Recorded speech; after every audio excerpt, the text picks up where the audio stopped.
Seni gördüm bir gün, dünya değişti. Yüreğimde bir sevgi sakitçe geldi. Gözlerin gece kimi ulduzlu sema, bakanda unuduram her şeyi bir anda. Senin sesin külək kimi ruhuma toxunur, adını deyəndə qəlbim daha çox döyünür. Bilmirəm necə oldu bu hisslər yarandı, amma ürəyim artıq səninlə bağlandı. Sən mənim qəlbimdə, sən çıxmırsan oradan, adını pıçıldayır gecədə hər an.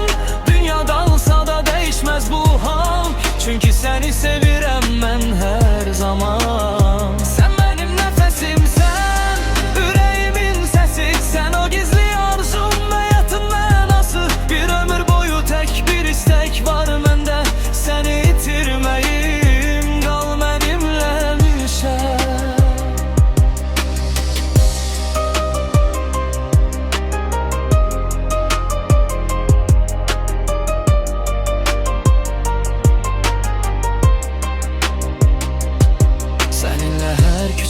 Mənə bahar tək, soyuq günlərimdə içimə dolan istək.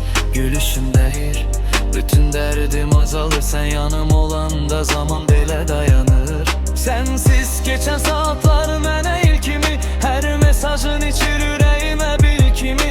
Əllərini tutub susmaq istəyirəm, danışsın gözlərin, mən sadəcə seyrim. Sən mənim qəlbimdə, sən çıxmırsan oradan,